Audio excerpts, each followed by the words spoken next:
Hey everyone, you're watching Conversations in Pop Culture. I am your host, Andrew Davis, and this episode is brought to you by my very own sponsor, which is my t-shirt. It's available on Redbubble. It's making fun of Gundam, Taco Bell, the most interesting man in the world. It's available in 16 colors.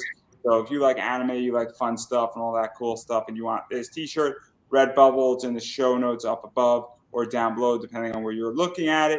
And I'm not going to bore everybody else with the rest of my sponsors, because I have with me legendary voice actress Megan Hollingshead, who has voiced Nurse Joy, Shizune from Naruto, Mai Valentine from Yugioh, Ada Wong from Resident Evil Chronicles, and a bunch of other characters that everybody knows and loves. So welcome to the show. Thank you. So nice to be here, and what a great t-shirt. I love that t-shirt. I outsourced it. I don't even know where I outsourced it from, but it was done up on Upwork, and it's just like that, and I love it. And I got a bunch of others that are coming down, but I have to sell 10 of those shirts first before I release a new design. So if you want more designs, guys, buy my shirt, everybody. I need the money desperately, but more importantly, I do want to make fun of Gundam. That's right there. But I digress right there. And I now just sort of tip my hand a little bit on who you are, what you've done, what people know you for. But before we get into that, I am curious how you got into voice acting, because you've been doing this forever. For lack of a better word. I'm so lucky. Yeah, for a long, long time. I started just by acting, which is what, people say, how do I get into voice acting? Well, start by acting. I'd gone to an acting program and was doing theater in New York, off Broadway theater, to be clear. Wasn't, for the most part, was not getting paid for it. But I loved it. I was so enamored of theater and stage and acting, and I was willing to do it for free, we'll work for sandwiches, but I didn't even need a sandwich. Just, call me. So I was having a blast.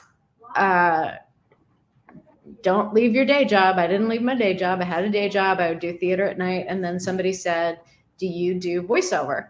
And anyone who's taken an improv class will know that the answer is always yes. So I said yes. And Michael Hagney was the director.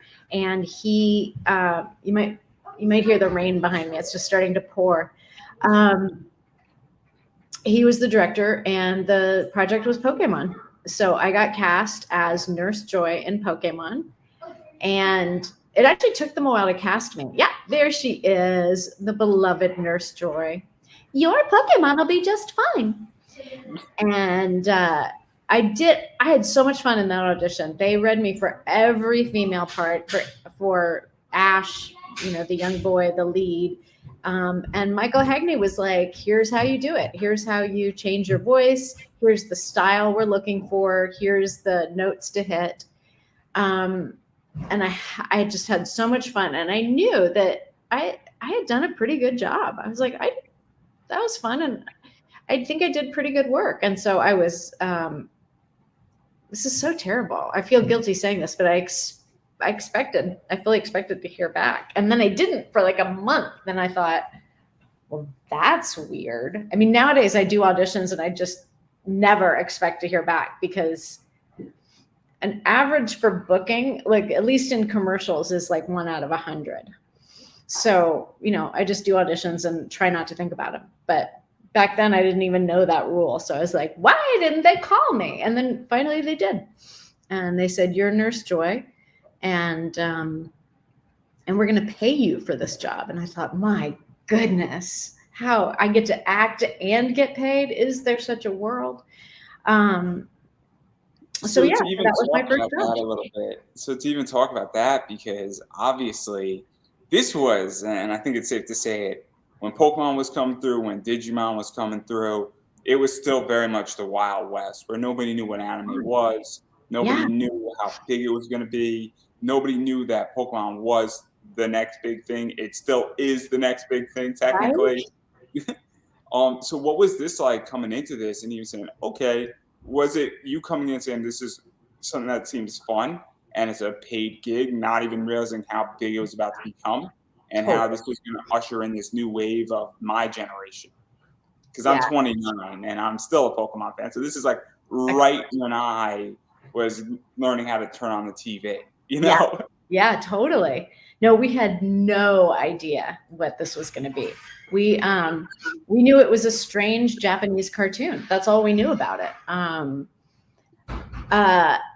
Some people knew that it was the same cartoon that had caused health problems in Japanese children.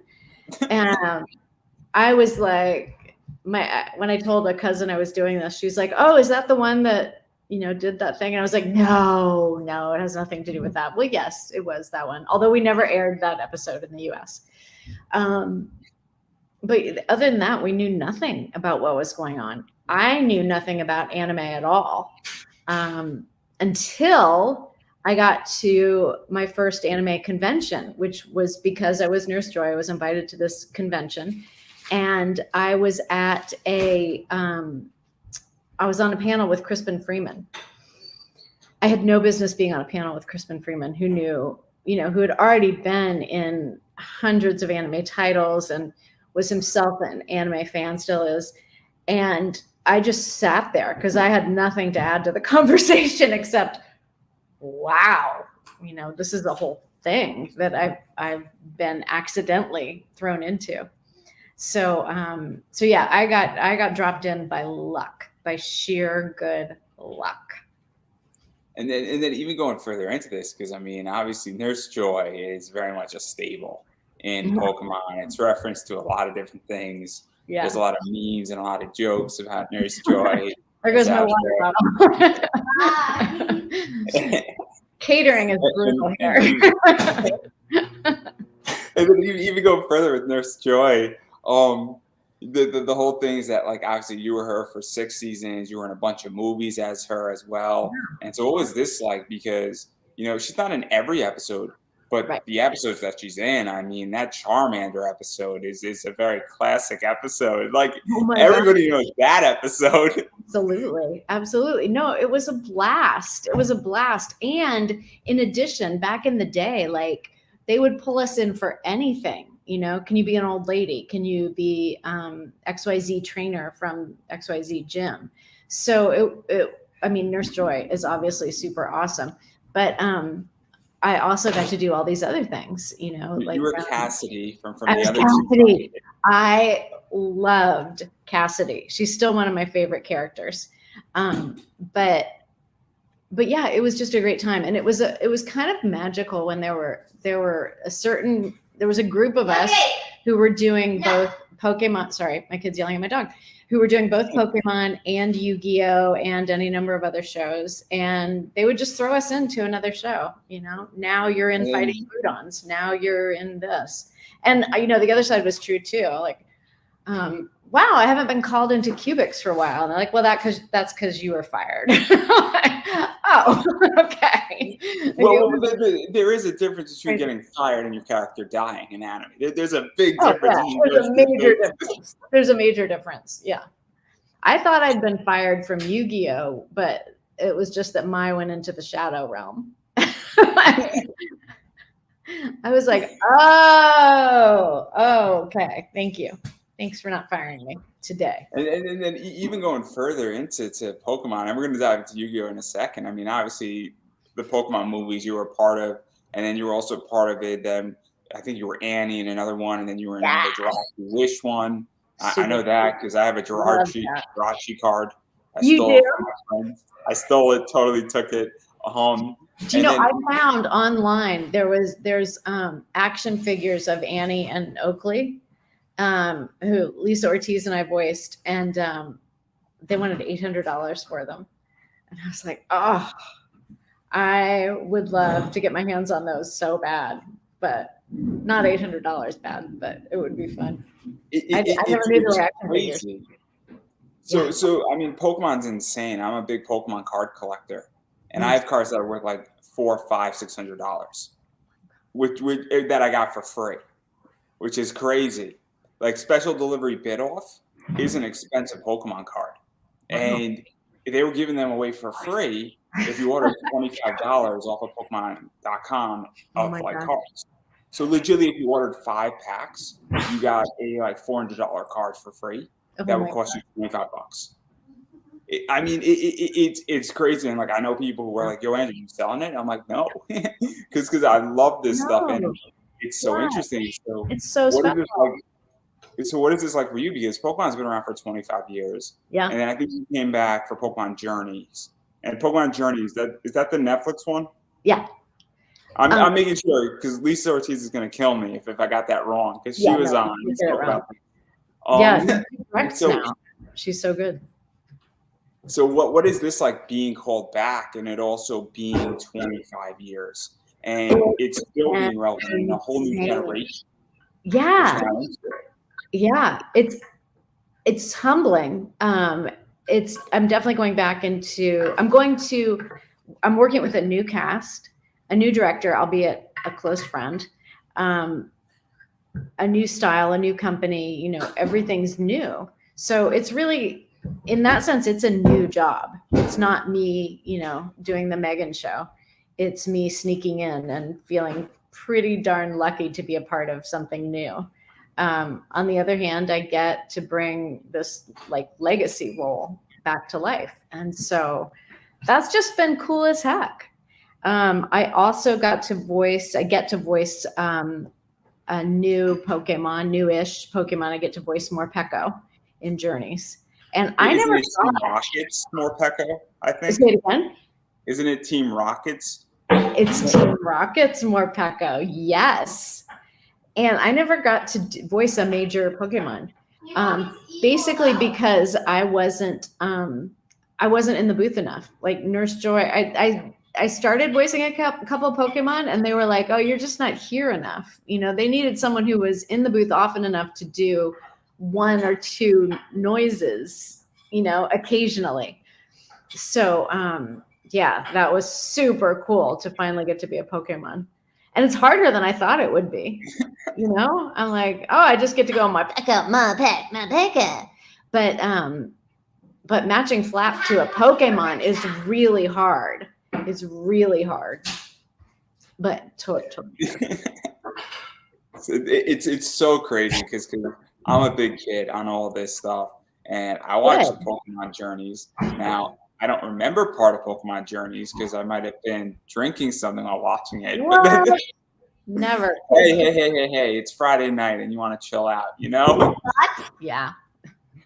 But one of the things that is interesting for me is that, and I'm curious how you feel, is that it's on Netflix, and I feel like it adds an element of legitimacy now, and it sort of is the next generation of anime. Is a lot of stuff's on Netflix and exclusively on Netflix, and it also is a game changer in a lot of ways too. Yeah. Well, it's been that's interesting. That's interesting the way you think about it as legitimizing. For me, having it on national television was the big thrill. And this is a whole second level of thrilling. And what Netflix has done for anime in general is so cool. Like bringing back so many titles and introducing people to, again, so many titles. So that does feel good. And you're right. Having it on Netflix is a big deal. It's super cool. Because one of the things that happened to me, and it happened to me during season 1, is I had Jessie Flowers on. She plays Toph from Avatar: The Last Airbender. And when Avatar came onto Netflix, it was the #1 show, I think, in America across everything. And those 3 seasons went off the chart. And it was because everybody was home during COVID. And everybody was watching it, and you had multi-generations watching it. And that's how I view Pokemon. Is that, I don't have kids yet, but if I did have a kid and they were 7 years old, my family would have a Netflix account, and we would be watching a bunch of Pokemon stuff. Because it's not just Pokemon Journey, but I trust Pokemon enough, and people don't have cable anymore per se. I don't have cable. I have a lot of streaming services. I don't have cable. And so that's why I bring this up, because for me, things like Crunchyroll and things like Netflix are game changers versus when I was 7 years old watching Pokemon on Right. WB Hits. Right. No, and I get to see that now that I'm doing conventions. I get to see like multi-generational families coming to meet us who voice Pokemon, and yeah, parents and kids, and sharing their love for this show is pretty amazing. Oh, it's so interesting. There's just so much, and one of my favorite companies has paid homage to it in the comic book world, Zenoscope. They have a very interesting interpretation of Nurse Joy, for lack of a better word. Oh, you're gonna have to send me that. You're gonna have to send me. Oh, it's brilliant. It's brilliant, and it's so good. It's so good at so many levels. Okay, I gotta see this. It is bad girl Nurse Joy, is all I'm gonna say. Oh, I love it. I love it already. Okay, I'm in. But I want to back out before I get you and me both in trouble on this one. And I want to talk about Yu-Gi-Oh too, because that's another role that was going on right as all this was going on. Yes. And obviously you have Mai Valentine from Yugioh, and Mai is not pure. For lack of a better word, there's a lot of innuendos with Mai. There's a lot of stuff going on. Totally. To get to do her right as I was doing Nurse Joy, it was such an awesome balance. It was just like, wow, yeah, a far cry from Nurse Joy. The only reason I duel Yugi is the thrill of trouncing a worthy opponent. Like, so sassy. Nothing Nurse Joy would ever say. Oh, there goes the thunder again. Yeah, that was just a gift to be able to act the two different sides of the spectrum there. It was, amazing. And one of my favorite things about Mai in particular is the idea that she definitely starts off as a heel and as a bad guy and very antagonistic. But then she gets sort of into a bit of a love-hate relationship with Joey throughout it. How cute is that? Dueling. She sort of becomes a good person, somewhat at the end of Duelist Kingdom, the first round. And then she's kind of a main character for a while, or maybe not like a top main character, but definitely in the mix. Definitely there. Yeah. No, I'm with you 100%. And that was my first chance to really get to do kind of an arc of a character, to really see a character go through some changes. Because God bless Nurse Joy, she doesn't go through a lot of changes. The fact that she was hypnotized by Mewtwo in the first movie, like, that was radical for Nurse Joy, right? Oh, where am I? Wait, like, that was as crazy as it could be.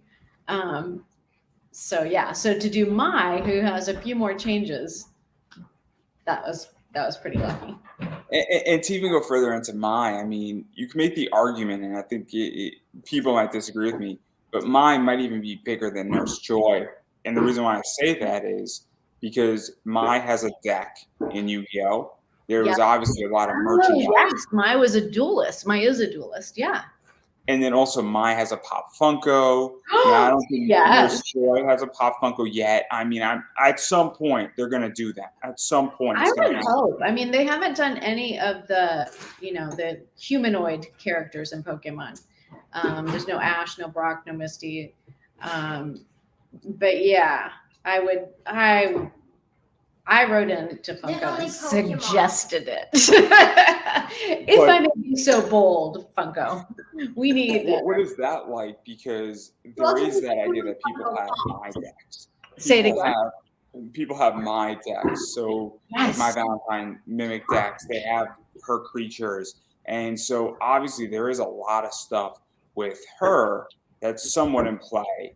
To that degree, where it's not just her anymore as a character, but it's also what her deck represents and other things. And so what is that like for you? Because obviously when you get a pop Funko of your character, there's a lot of fun stuff. I'm sure that when you're at conventions, people bring it and you sign it and stuff like that. Like, I'm sure you at least sign at least one of them, if not multiple of them.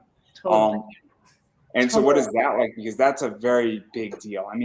That didn't exist obviously 20 years ago.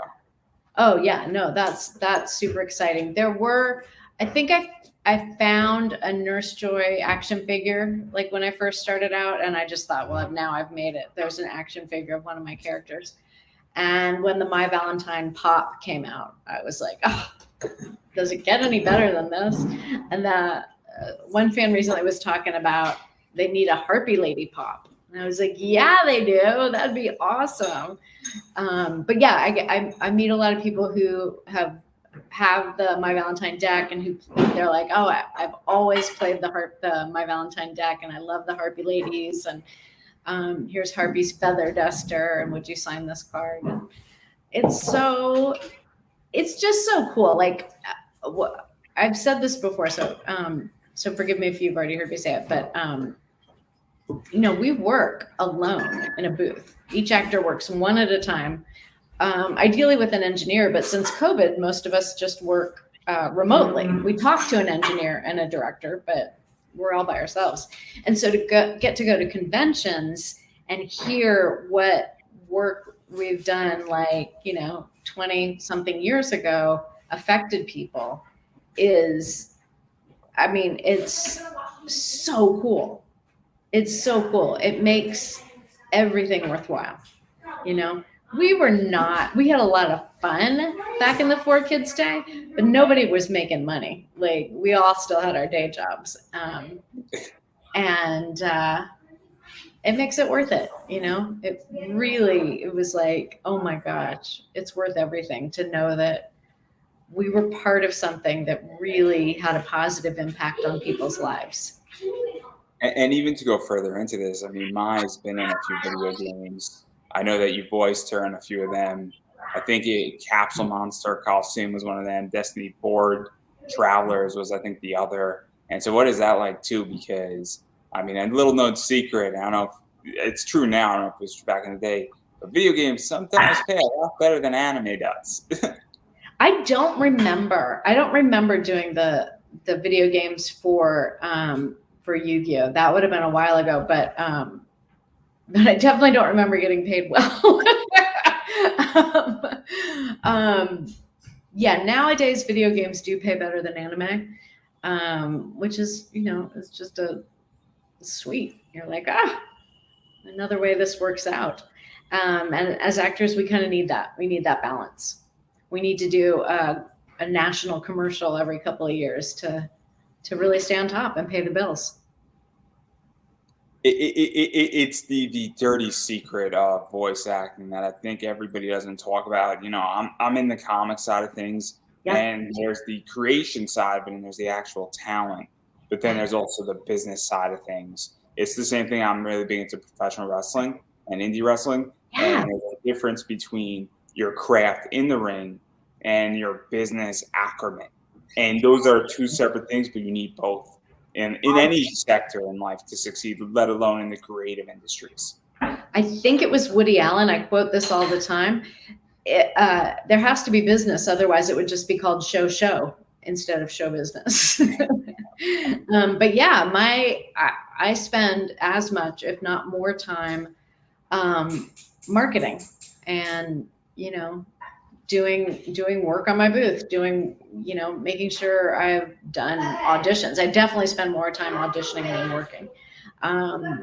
So it's about hustling to get work as much as it is working.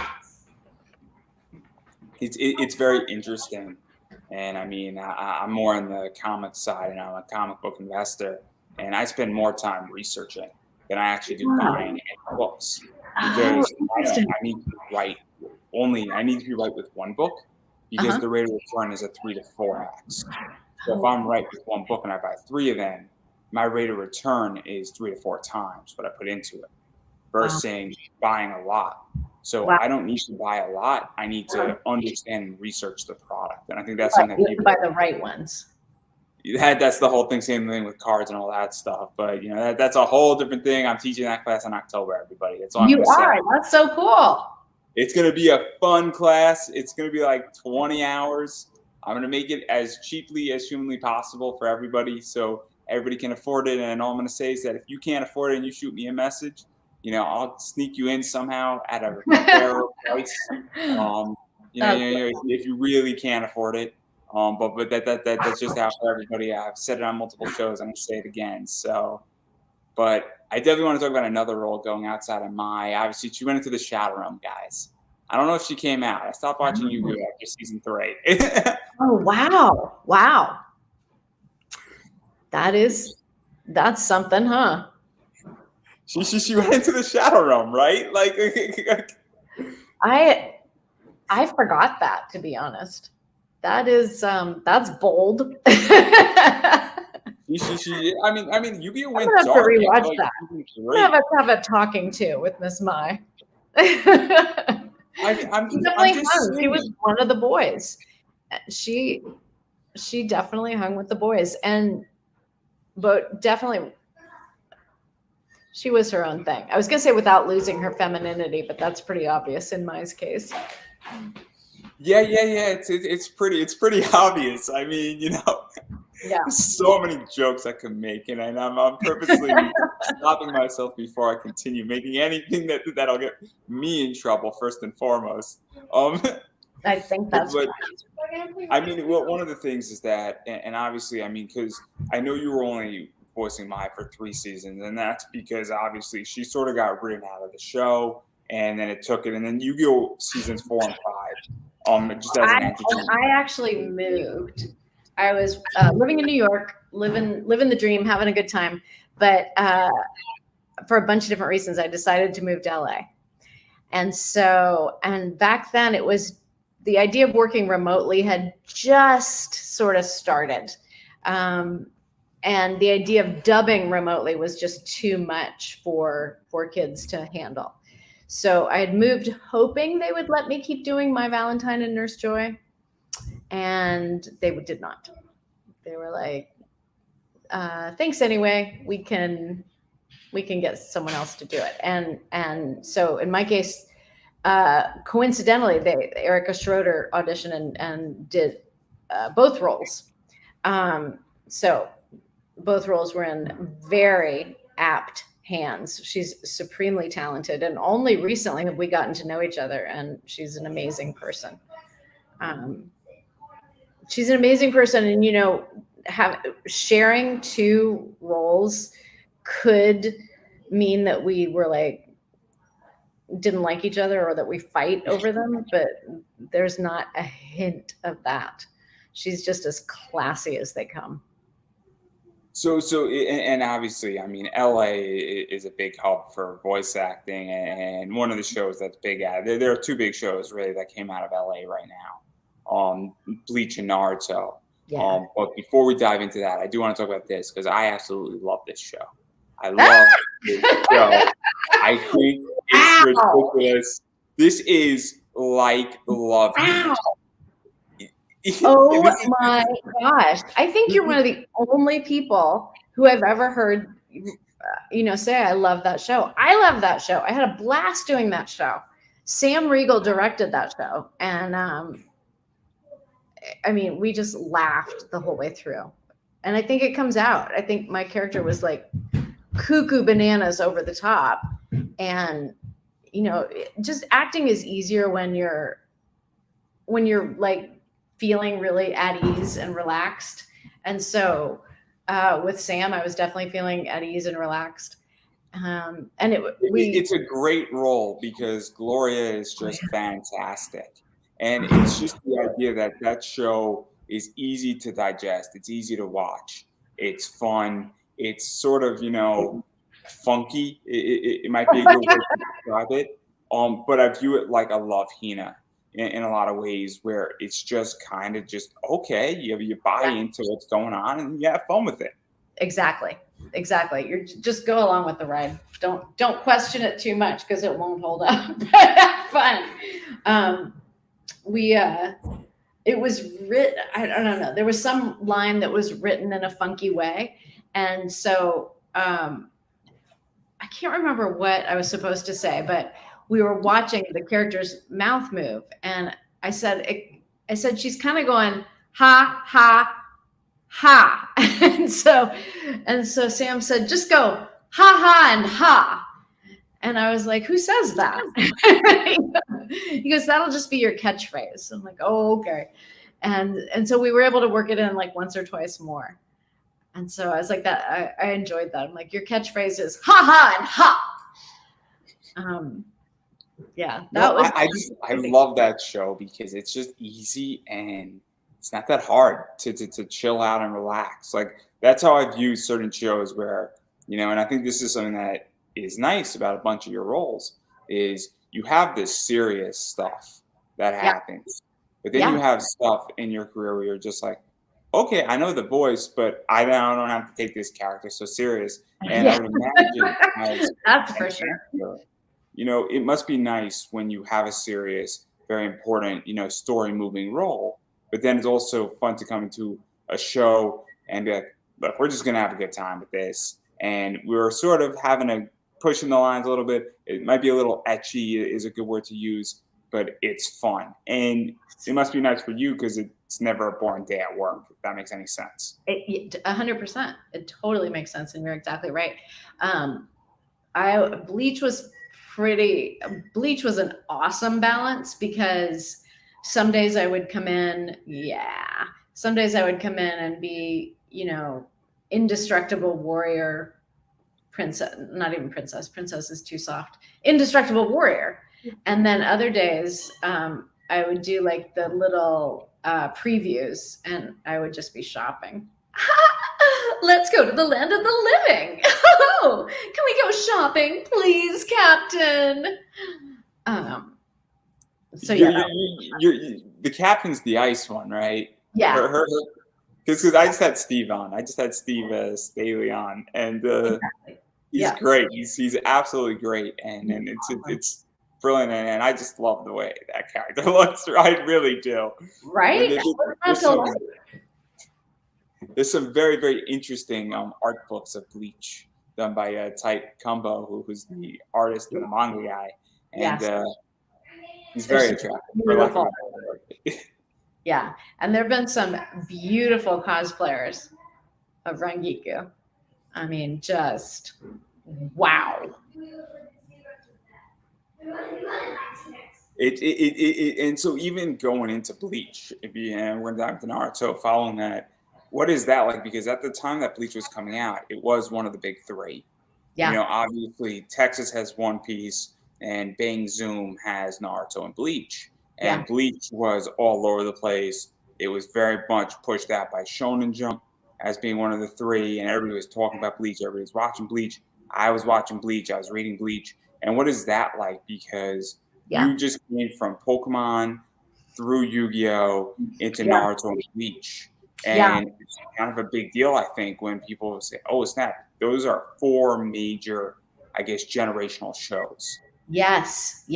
And stepping into Naruto and Bleach after they were already known properties was humbling. And stepping into the California scene, I was like, I was the new kid, particularly Bleach, I got thrown by. I didn't get it. I didn't know who was who. I didn't understand that my character was only in part of the show. Like I hadn't watched it before I was there.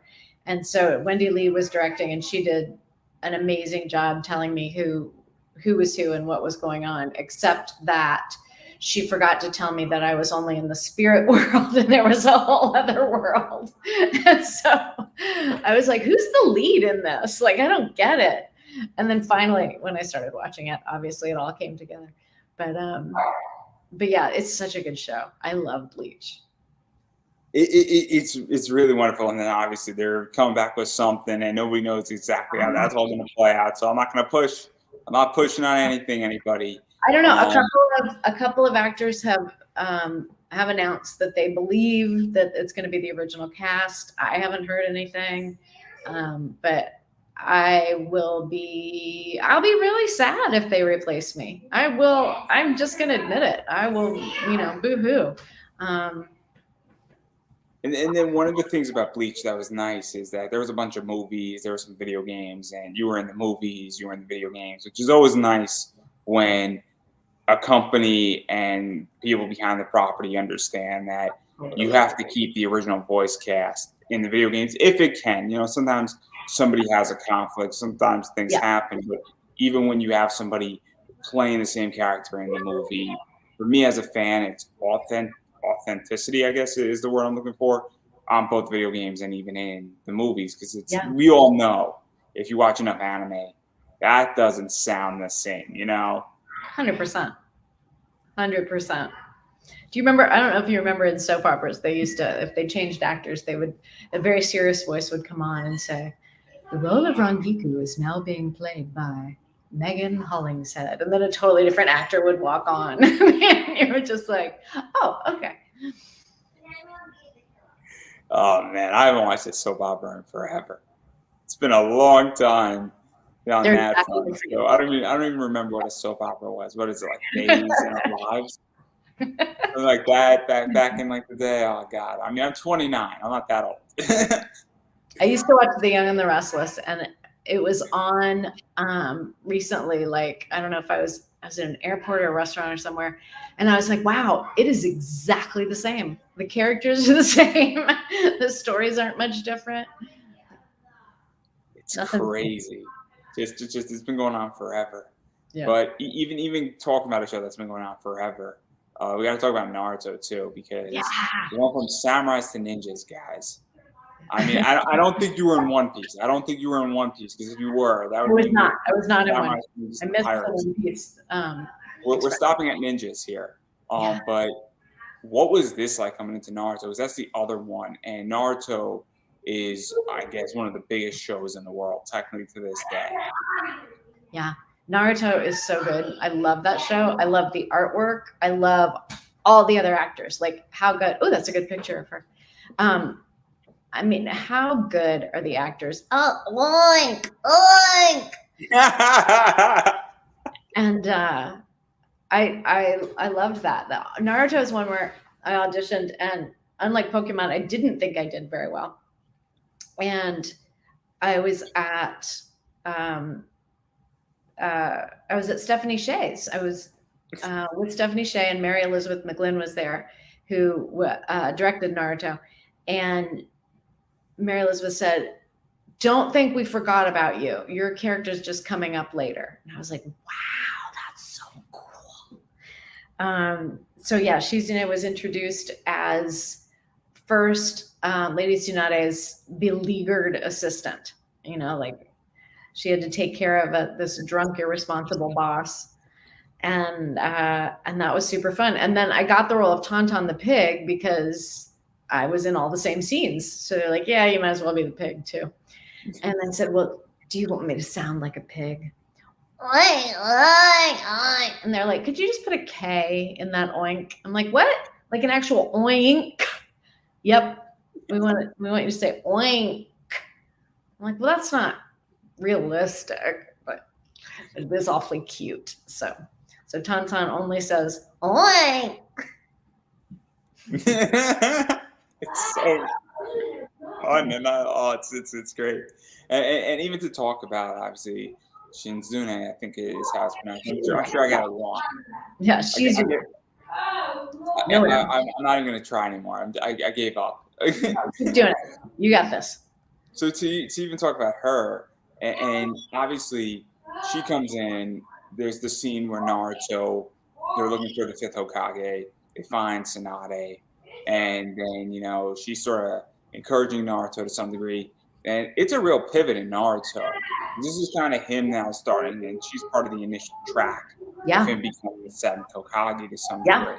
And then obviously she gets elevated, and I view her as that she's almost like a chief of staff. Yes. Yeah. And so what was this like? Because it's not just a throwaway character, if that makes sense.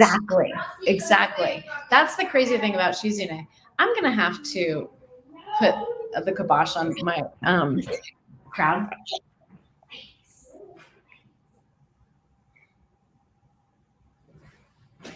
Thank you. So she's a serious ninja. Like, she's for real. She's legit.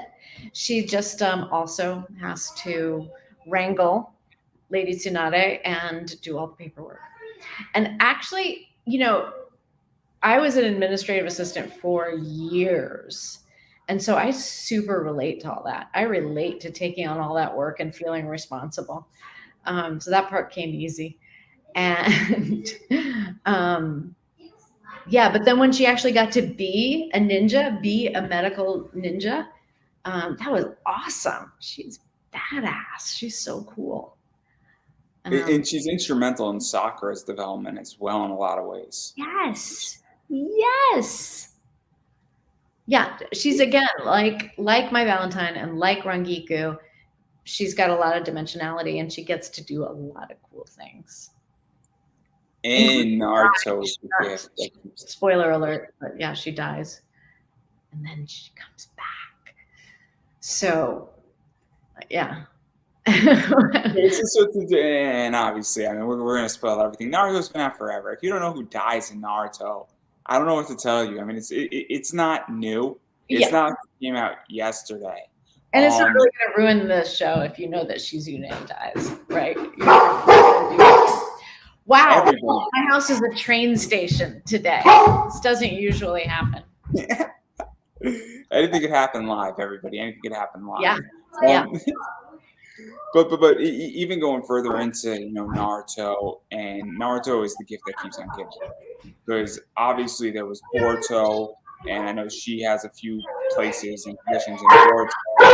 There's video games, there's all that stuff, and so obviously there's that's going on with Boruto video games. I think that were you in Rock Lee's spin-off adventure?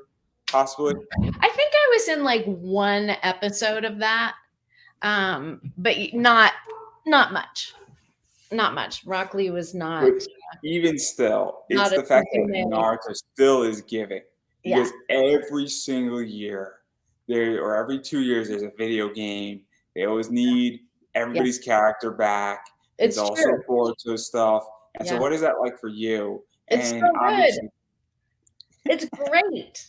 I mean, like, keep going, my loves. Keep going. I love it. Every now and then I get a phone call. Are you free? We're doing some work. Can you, give us XYZ these days? Yes, I can. Yes, I can. Heck yeah. And it's over there at Studiopolis who produces it. They're just like, they're super nice. And then the other side of it is that, and it's similar, I would imagine, Pokemon and Yu-Gi-Oh! And I think Naruto and Bleach sort of fall into this as well, where there's people like me who love Naruto.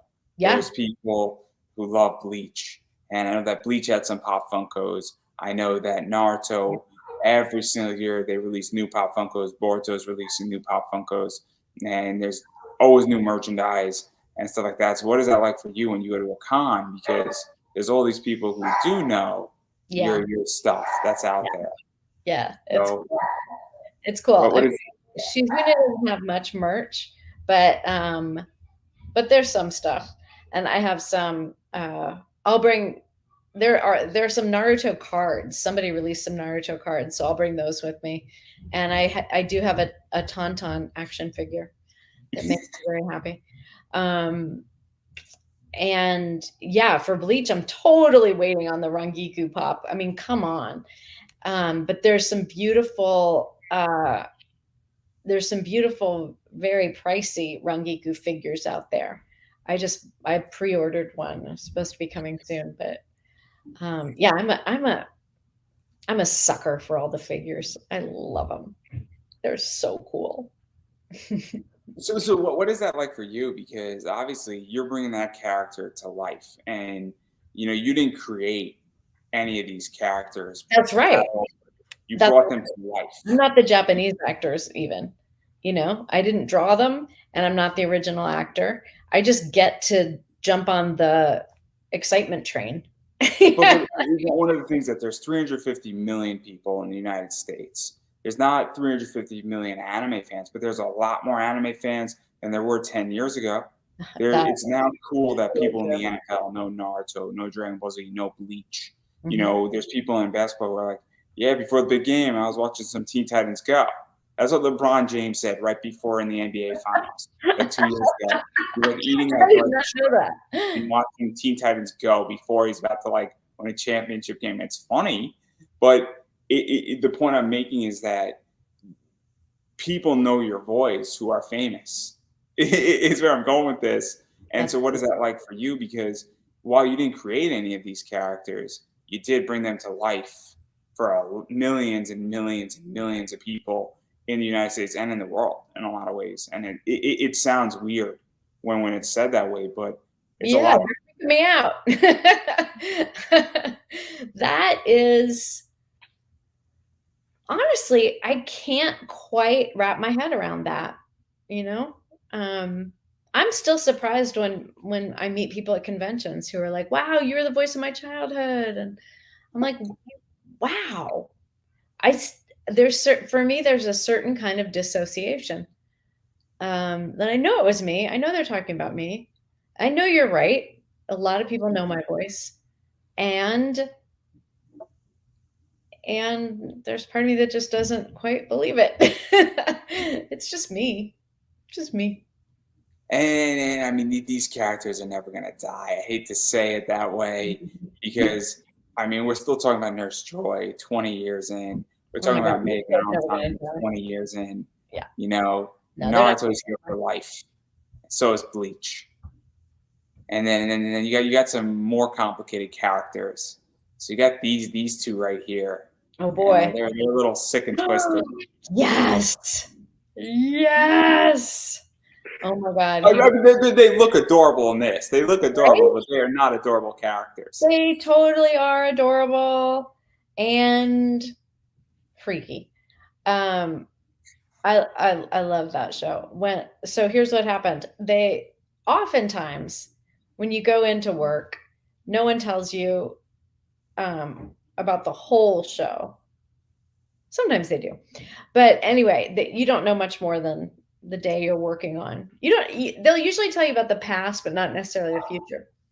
So Christy Reed was directing, who I just love. She's one of the coolest, funniest, most interesting people, and a lot of it, I was like, what? The Cotton Drifting Festival? What are they talking about? That's such a weird thing. And then all of a sudden, I didn't know it was a horror title. I just thought these were like funny little kids. And then all of a sudden, it took a really awful turn. And I remember just looking out from the booth at Christy and going, what? And she's smiling. She goes, so cotton drifting also means ripping apart your internal organs. I was like, well, you could have warned a girl. So what is that like for you when you come into a show, you see it, you don't really know what's going on, and you're like, oh. Yeah, exactly what you just did. Oh, okay. Yes. All right then. But it really didn't affect like the way I played it. I don't think I wouldn't have wanted to play. I'm thinking of me on here. I wouldn't have wanted to project what was going to happen down the road. I would have still played it the same way. So that was all good. Yeah, just doing those scenes, I had to like take a minute afterwards and be like, do you feel that, and I'm actually curious about this, because one of the things about voice acting is that if you don't know what's going to happen, it's kind of like, you've seen it in shows, I've seen it, I'm like, oh my god, that character died, but they were just smiling like 3 minutes before. Yeah. And everything seemed like it was going to go right, and then you're like, oh, they died. And obviously in live action, if it's a movie, chances are you got the entire script and you know what's going to happen. But in voice acting, you don't. I really don't know. Did you feel that's sometimes helpful, that you don't know what's going to happen? Because it almost, I would imagine, creates a more genuine thing. You're like, oh man, this character is going to have a great time. They're having the best day of their life, and then boom, like their head explodes. And because to me, that's almost how you get a genuine reaction, is if you don't know your next line and then it pops up. 100%. I thought it was a pretty good thing. There were a couple moments where, and I can't even think of specific shows or where it was, where I thought, oh, if I'd known that this was coming, I would have realized that what I said before was actually sarcastic, or just there was the rare instance where I would have tweaked something a little differently. But isn't that also on the voice director to direct you more appropriately then in that Yeah, circumstance? yes and no. Sometimes the voice director has as little information as I do. Um, but yeah, you're right. You're right. Either way, I don't think it's necessarily a bad thing. Like I mean, we're actors, so we should be able to still be smiling even if we get killed in the next scene. Um, so I don't think it's necessarily bad to know more about the show. Knowledge is good. Um, on the other hand, the one of the things that makes voice acting so awesome is you do no prep. All I have to do is show up on time. That's it. I mean, that's not true. I do prep. I warm up my voice because, like, right now, I'm even like, I'm not using my voice very well. So I do a nice warm up and I sound good. But that's it. I don't have to memorize lines. I I don't mean, even. you got to get into the character state of mind and things like that per se. Like Yeah. if you're working on a major show like Naruto, you need to know the character and you need to realize that it's a ninja show, you know. Yes. And I got But to know what beyond that, world I'm going into. Yeah. but once you have it, and also my understanding about voice acting is I've never done it, so and nor do I want to. Anime is an escape for me. When I'm having a rough day, I like watching anime. I do not want to participate in any of this. Yeah. Nothing against any voice actor or actress. Yeah. This is my escape, and Yeah. me participating in it will ruin it. Yeah. You don't want that fourth wall broken down. I don't, and I'm very, very honest I about it. get A that. lot of other things, I got no problem ruining it for myself. This is not one of those things. Yeah. I get that. I get that. But Yeah. my understanding is that also, if you haven't worked on a show in like 50 episodes, they usually have a voice sample of you from back Yeah. that can get you back there really quickly as well, They usually. do. They do. Thank God. Even if it's like I worked on it last week, they'll play something just to make sure. And what was I doing? Something not too long ago where we created a relatively new voice, or we worked on the character together, and then at the end of the session, we played it back we played back the first couple lines just to make sure we were still in the same zone. And that's terrifically helpful too, because as the show goes on and the character evolves, you start doing something a little different without even realizing it. Yeah, and also characters evolve. I Yeah. mean, a perfect example is Code Geass from R1 to R2, which is Oh my gosh. Violetta New, I think is how it's Yeah. pronounced. And Yeah. she very much evolves. Obviously, she is very villainous Yeah. and she's very Britannia. In the first season, she gets shot and loses her memory, and it takes a while for her to get it back in R2. Yeah. And she sort of becomes, I think, softer to some A degree. lot softer. And Yeah. and she becomes very, very interesting. So, what is that like? Because I don't think her voice ultimately changed that much, but there No, were it some pretty significant changes. Yeah, her attitude changes, and that automatically leads to some vocal changes. Ooh, another good pick. You're good at this. Um, yeah, it has to, because when you're mad or when you're firm, you sound different from when you're feeling soft and you're talking to someone you love, even if you're the same character. Yeah, it's interesting. Then obviously, Code Geass is just one of those amazing shows. I mean, Code Geass and the way it was aired in the U.S. was just amazing. It's an absolutely wonderful show, and it is unbelievably, and it is so underrated ever. And again, it's one of those shows that like is like my teenage years. I'd watch it on like Monday nights, and then on Tuesdays, Nice. in my locker in high school, me and my friends would be talking about it. That's so cool. That's so cool. That's what I miss about live TV. And so just fantastic. And I just rewatched it like 6 months ago Oh, in like cool. 2 weeks.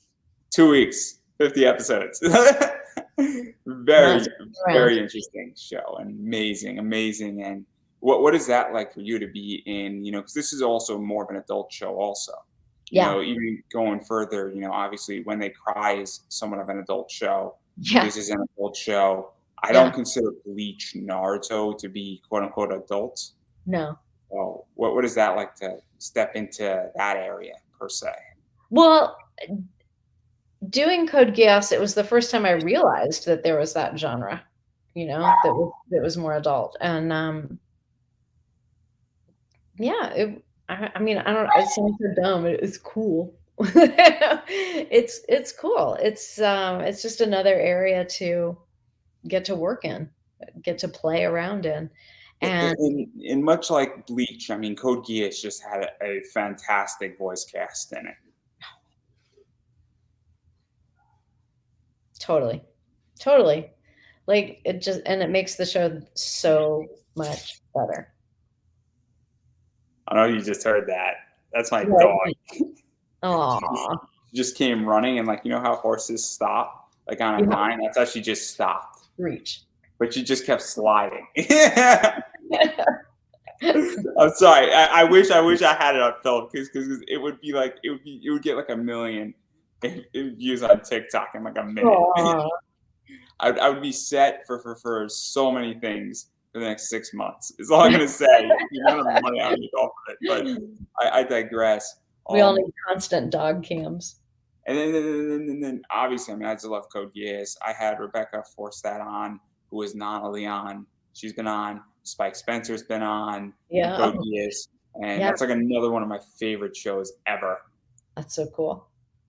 It's just a wild, wild show. And I'm just waiting for R3. That's what I want. And I don't know if we're going to get it, but I want it. I didn't realize there was still more. Like, that's the thing, is that it's complicated. Nobody knows if there's more. And I don't even know. And then there's been rumors for like 10 years. So wait, is it based on manga or no? I don't think Code Geass is based on manga. I think it's an original anime. I don't think it has a manga counterpart. There was a manga that was done after the fact. But honestly, I mean, not to cost anybody their job, but the manga wasn't good.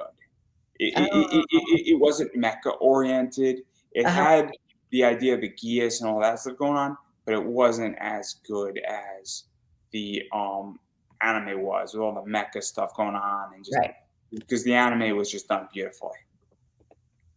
But I digress. It's one can only wish for R3.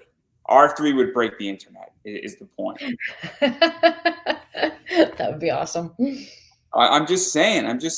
It's like, I mean, Sunrise. This is like the golden ticket, guys. With Gundam, UC 100 and Code Geass R3. I mean, Sunrise is going to legitimately dominate the anime world for like a year. It's going to be fantastic. That's all they have to do. It just has to be good, and I'll be happy. And then, I can give up anime, and I'll be good after R3. This is my point. But speaking about going sort of continuing anime, you were in Shaman King. Yeah. Early on. And very small part, but yeah. Yeah, I mean, what can I say? That's a really cool show. I love that show. But mostly as a watcher, because my part's super small. Yeah, there she is. Looking good. So what was that like, before I let you get out of here and give you a chance to promote? What was that like? Really just getting back to coming to a show, even in a small part, because that doesn't happen sometimes. I know. That was super cool. And that was, you were talking about getting to hear a voice sample. This one was so funny. They wrote to my agent and they said, we want to make sure Megan can still do this voice after all these years. And I was kind of offended. I was like, yes, I can do that voice. And then, like a day later, I wrote to my agent, what is that voice? I don't remember. And it was hard. I couldn't find it. I'd ordered a DVD, but I wasn't going to get it in time for the session. So, so they went back and asked, the producer, and they said, we don't have a voice reference, but she has a really good director. I was like, okay, sounds good. So I logged on for the session, and I said, hey guys, I know that it was important to the producers that I that I have the same voice, but I got to tell you, I don't remember what it was. And the director was like, it's not so important. We just do your natural voice. I was like, okay. But I could hear they did have the original Japanese, and so I could hear what that actress did, and I know in my mind when I hear that I do this, you know. So so I was like, oh, okay, I got this. I know where we're going. And obviously, I mean, it all worked out in the end, right? Totally. And they had me back to do an incidental character as well.